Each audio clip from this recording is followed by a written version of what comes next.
Hi, welcome to Dr. Lisa Solsenti's podcast. I'm Dr. Lisa, and I am so excited about this series we're doing. Excuse me, a little bit of throat thing today. But yeah, I'm super excited about this MTHFR series. It's a question I get a lot, and I haven't had the time to be able to really sit down and get it out there into the public. And I'm going to do a workshop on it because it's having such a great response, and I'm getting a lot of messages, text messages, comments, emails from patients, even patients walking in and saying they've listened to it and they're finding it super informative. So we're definitely going to we're going to put a workshop together. Yay!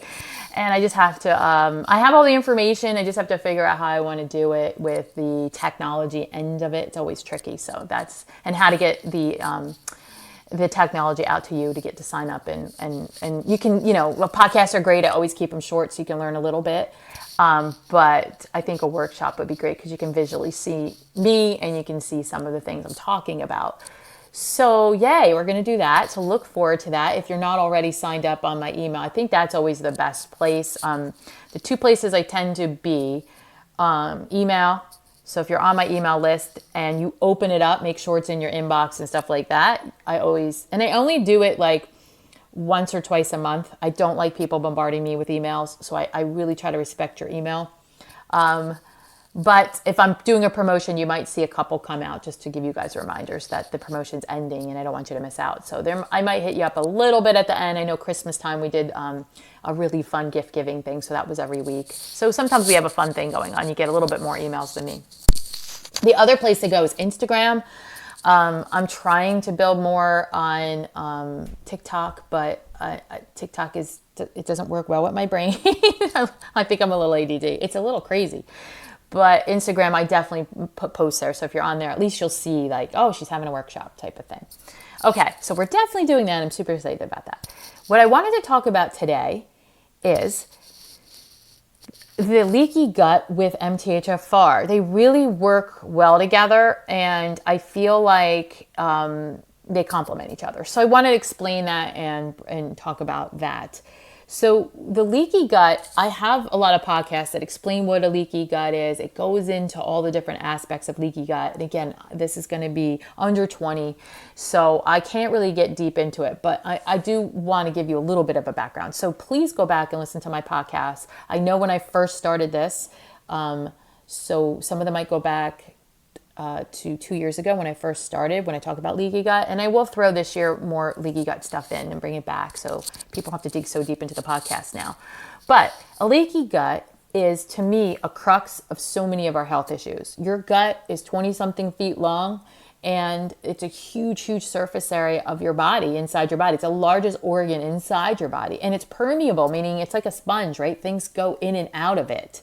It's not solid in the sense of like, a metal tube. It's permeable and it's sensitive. So it's really, really crucial that the gut wall, and you can think of the inside of your mouth, I know it's not as, probably weak as that, but the inside of your gut is super important. If you think about when you're getting a colonoscopy, that's what they're looking at. They're looking at the inside of your gut. They're looking at your gut wall, and they're looking for all these crazy things. And I have so many doctors tell people you don't have a leaky gut, but when I test them in their blood work, they have it because we're looking for something called zonulin. Zonulin is a protein in the gut wall, and there's another one called actin. So we go a little deeper. A lot of tests are just zonulin, but we do zonulin and actin. And it's two proteins in the gut wall that are supposed to be inside the gut, in the gut wall. It's not supposed to be outside. It's not supposed to be in the bloodstream. It's supposed to be in the gut wall. And they act like gatekeepers. They act like, if you think of a fish net and you're seining, if you've ever done that, the holes in the net are really tight so you're not losing the fish, right? You can't have these big gaps in the net where the fish fall through. And even if you're crabbing, if you use a net that has the holes or the spaces between the netting is too big, the crab falls through. You can't have that. You have to have a really, really tight netting where only certain things can get through. And that's what this is layman's explanation, but that's how I look at the gut wall, where the actin and the zonulin, they're going to create a really tight network. The cells are tight, the junctions are tight, and only things that are really supposed to get through are the things that they say can get through, they allow. And the things that are going to get through are going to be like, Your vitamins, right? You're going to break your food down. You're going to absorb your vitamins, your minerals, your nutrients, your antioxidants. And where are they going to go? They're not going to stay in your gut. They have to permeate out. That's what permeable means. And they have to, or you could say leak, they're going to have to get through the gut wall and into the bloodstream, and then they're going to go where they want to go, into the cells, right? And the cells need nutrients to survive. Disease is the fact that it's cellular death. That's one thing that we learn so much in functional nutrition, and we don't hear it growing up. We don't hear it from medical doctors. Disease is cellular death, and it starts with the cells not getting what it needs. You know, if you put sugar into your car is not going to work right. So if the cells don't get what it needs, so your car needs a certain type of fuel for it to go. Same thing, your cells need certain things to survive. And when it starts not getting that, you get cellular death. When you get cellular death, the cell goes crazy and the cell starts becoming something different than it should be, or functioning differently. Pathways start not functioning correctly either when you get not the right nutrients. So back to leaky gut, it's when that gut wall isn't working properly. It's a dysfunctional gut wall. That's as easy as I can explain it. When you're doing that colonoscopy, they're looking for polyps and cell problems. They're looking at the cellular component of the wall and seeing what's going awry. But way before the cells get all messed up, you get a dysfunctional gut wall. That's leaky gut, and that's the crux of a lot of problems, if not, I don't know if it's all of them, but it's a huge part of fixing health problems. And why do I say bring this into MTHFR? Because with MTHFR, we get problems with, or you become more at risk for vitamin deficiencies. So we see a lot of times people with MTHFR have messed up guts. When I start looking at their guts, they have crazy zonulin problems, crazy actin problems. I can't tell you how many of these people have bacteria leaking out of the gut instead of the food. So then it starts, this gut wall gets very leaky. You wind up getting, think of the netting that I talked about. Now the spaces or the holes, they're not holes, they're spaces. They become bigger. So bigger things can get through, like food proteins or peptides. Bacterias, toxins from bacterias, these things called LPS can get out and they create havoc. A lot of times we see cardiovascular problems like high cholesterol, high LDL, high HDLs, and then we see the triglycerides are fine, and we see there's no inflammation, and we're seeing what's going on here. And I look at the gut wall and I have bacteria coming out. I have LPS, I have these toxins floating through the bloodstream, damaging the gut walls. I mean, the arteries. So sometimes the artery problem is from MTHFR. It's from a leaky gut wall, a dysfunctional gut wall. It's not necessarily diet. I have people who eat really healthy, who work out, who come in and are like, my gut is a mess, and my brain's a mess. I have so much anxiety, and I look at their gut walls and the gut wall is so dysfunctional. So this is all related, and that's why I wanted to talk about, your gut microbiome and your gut wall with MTHFR and how they're linked.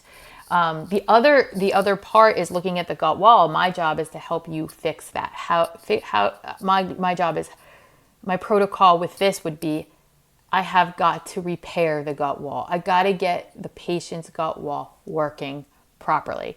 The things I want the gut wall to allow to leave are vitamins. So the person's not in a vitamin deficiency, because that affects everything throughout the body. If they're at MTHFR, I got to look at their liver and their gut. I got to look at, is their liver methylating? Is it detoxifying? And then I also have to say, do they have nutrient deficiencies? So a beautiful test to do together would be a leaky gut test plus the micronutrient test, where I really can see what these micronutrients are doing. And is it because the gut wall is damaged? What if you don't have MTHFR and you have nutrient deficiencies? Then I'm like, oh, I got to check this gut wall. What is it? Because what happens when bigger things get through the gut wall, when the gut wall isn't working properly and the spaces get bigger, and these bacteria and these toxins, they're bigger molecules. They're bigger. So they push the micronutrients, which are small, they're called micro. They don't let them get through. They're like, hey, I'm getting through, and they push them to the side. So you become, with leaky gut, a lot of people are nutrient deficient.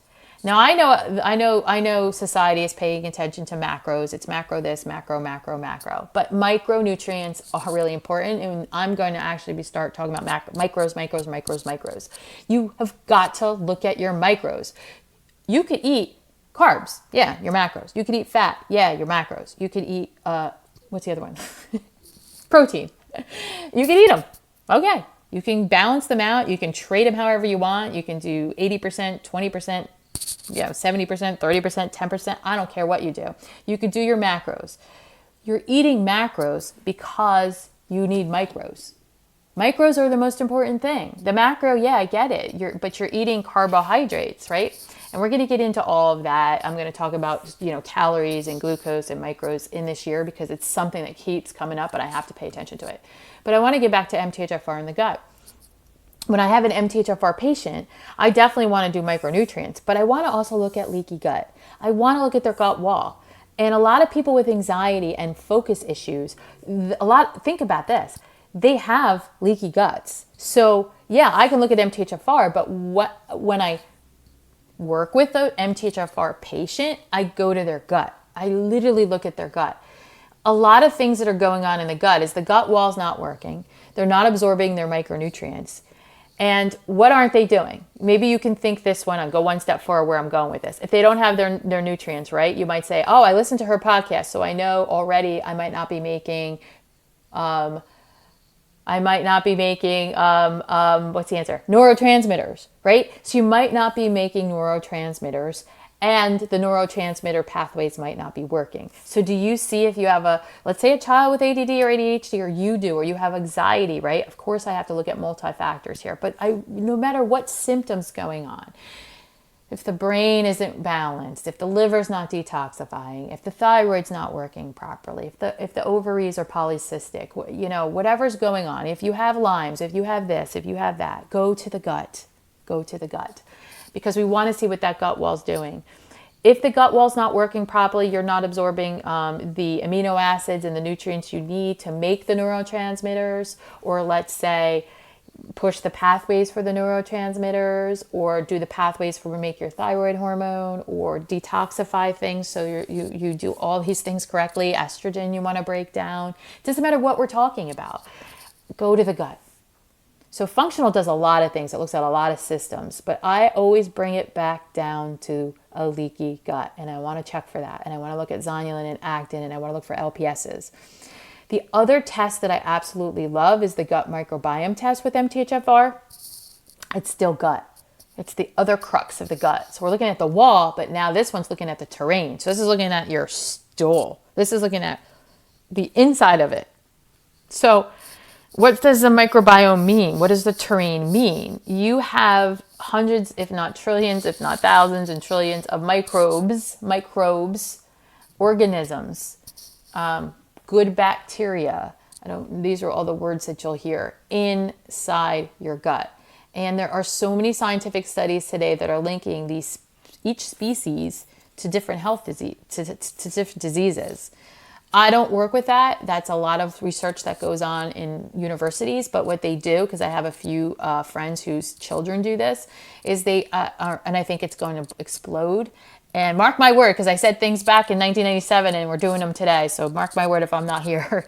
Yeah, I think the gut bacteria are going to play a big, huge role in health in the future, because they're starting to connect these species to different diseases. So if you're too high in one, you might be on your way to a certain disease. Or if you're born with a microbiome that is high with, like, say, strep, that's actually a species in your gut, you might be genetically predispositioned for these diseases. But guess what? If you can be proactive and you can learn the things that I'm teaching you, you can prevent things from happening, and you can build a really robust, healthy microbiome or terrain of your gut. I want to explain the microbiome one step further. And I know I talk about this. Listen to some of my past podcasts. I talk about my stool. I talked about my poop test. If you go to my blog, you'll see I show you the results of my own stool test. I call it the poop test. And you'll see, you can actually see the test and understand it better. But what I want to say, and I know I talk about this and I write this in my blog, I tell my patients this, think of it as a garden.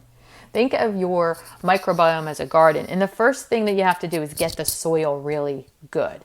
And the best I always say this because it haunts me.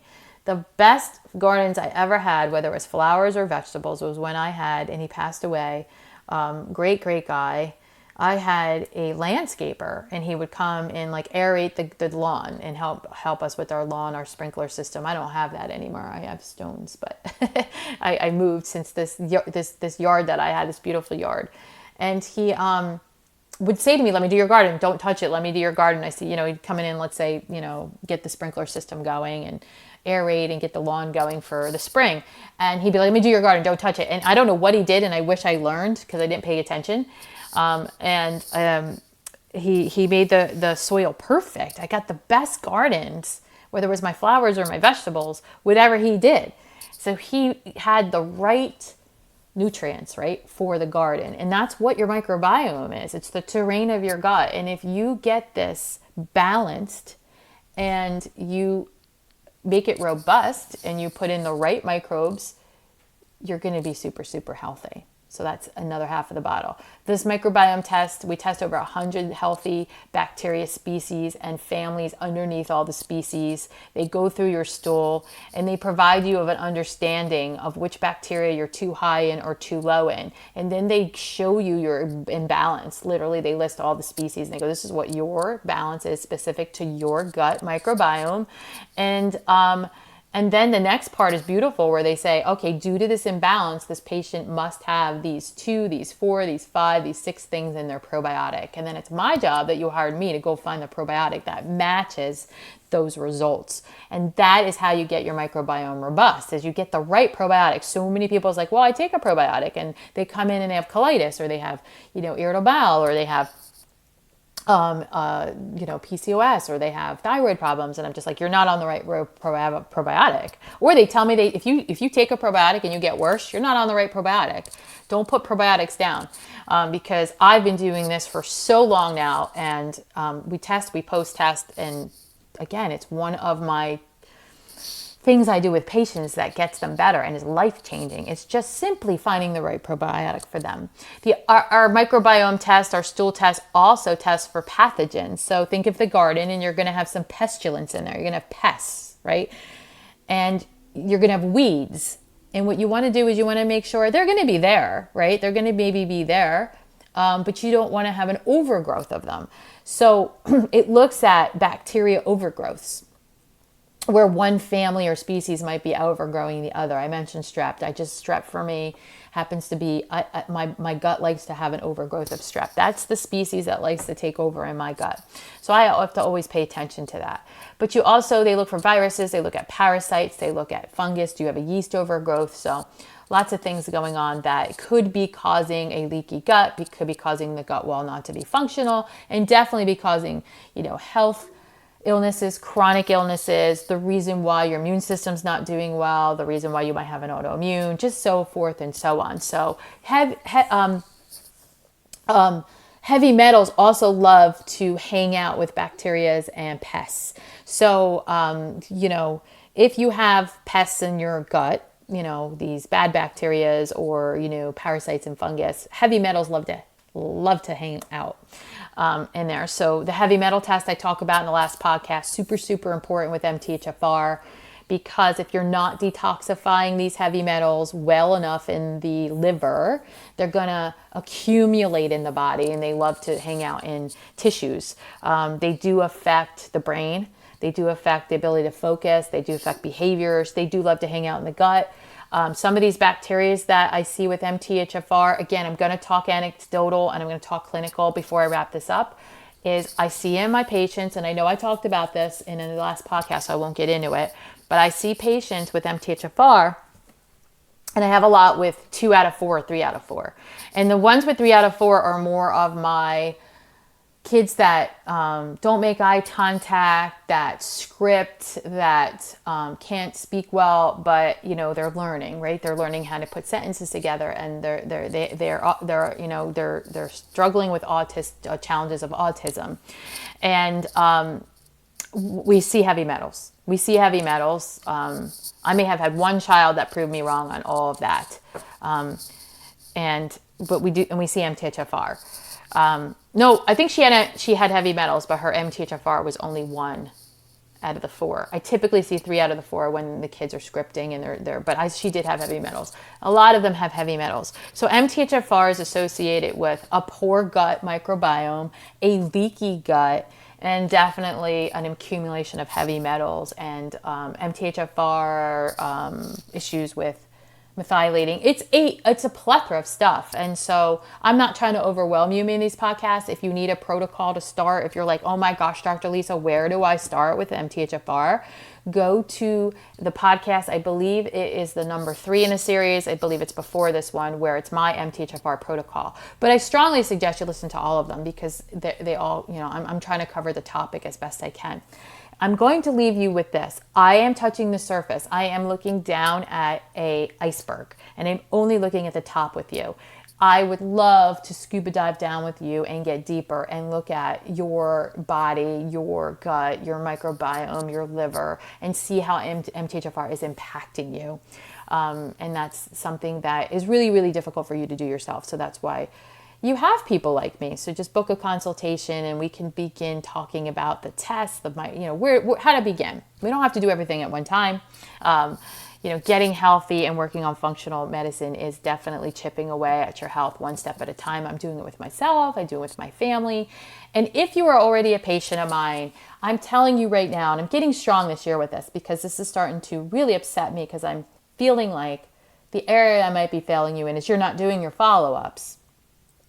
And if you're a patient that met with me once and worked with me and you have not followed up with me, I'm letting you know that that's medical model. That's the medical model. That's like, you don't feel well, we give you a prescription and you get better, you don't come back. That's not what I do. What I do is I help you along your life's journey. So if you have come to me with chronic illnesses, we want to keep an eye on your systems. We want to keep an eye on your body. And so again, I'm looking down at things, looking at systems as a functional medical doctor, saying what is going on here, and then I will dive down deep and figure it out. So if you are proactive and preventative in developing illnesses as you get older, as your life goes on, and if something does arise and you jump on it really fast and we tackle it, you're that much healthier.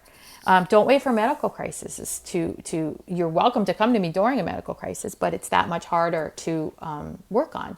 And so if you have MTHFR, if you have a leaky gut, if you have gut microbiome problems, if you're having anxiety, these are symptoms, right, of problems, but be proactive in your health. And if you're committing to alternative health and functional, continue with your follow-ups. They're super, super important. And this is something that we can discuss. So don't use this as your medical treatment. Don't use this as your follow-up. Don't use this as, medical care. This is definitely just fun, beautiful, educational advice to lead you on. And again, you can book a consult with me, a follow-up with me, and you can check out my protocol guide on my website if you'd like. Have a beautiful day, blessed day.